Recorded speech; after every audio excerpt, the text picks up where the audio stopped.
Kirby wouldn't answer James's question, though. Are you going to answer the question? It's not an unreasonable question to ask, whether the President of the United States was involved, as this message seems to suggest, in some sort of a coercive conversation for business dealings by his son. Is that something, if he wasn't, then maybe you should tell us. So here's the thing, and I appreciate the question. I believe my colleague at the White House Counsel has answered this question already, has dealt with this, has made it very clear.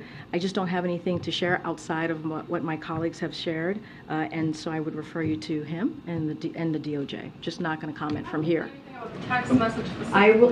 What I can tell you is I know that my colleague has dealt with this. He addressed this at the White House Counsel. I just don't have anything else to share. In the shakedown I just answered the question. I just answered the question. No, you didn't. Yes or no? Was the president involved in the shakedown attempt? Stephen, I just answered the question. It's not up to you how I answer the question. I just answered the question by telling you my colleagues at the White House Counsel has dealt with this, and I would refer you to them. Go ahead.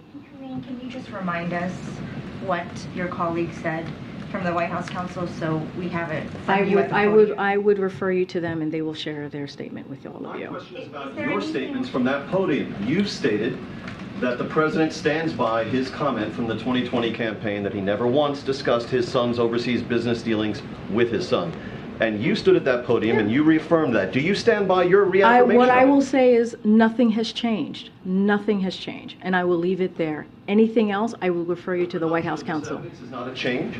I just answered the question. You just asked me, does my statement change? I just told you nothing has changed. That's answering the question. Go ahead. Go ahead. The president was there 2 days Go ahead, prior. Stephen.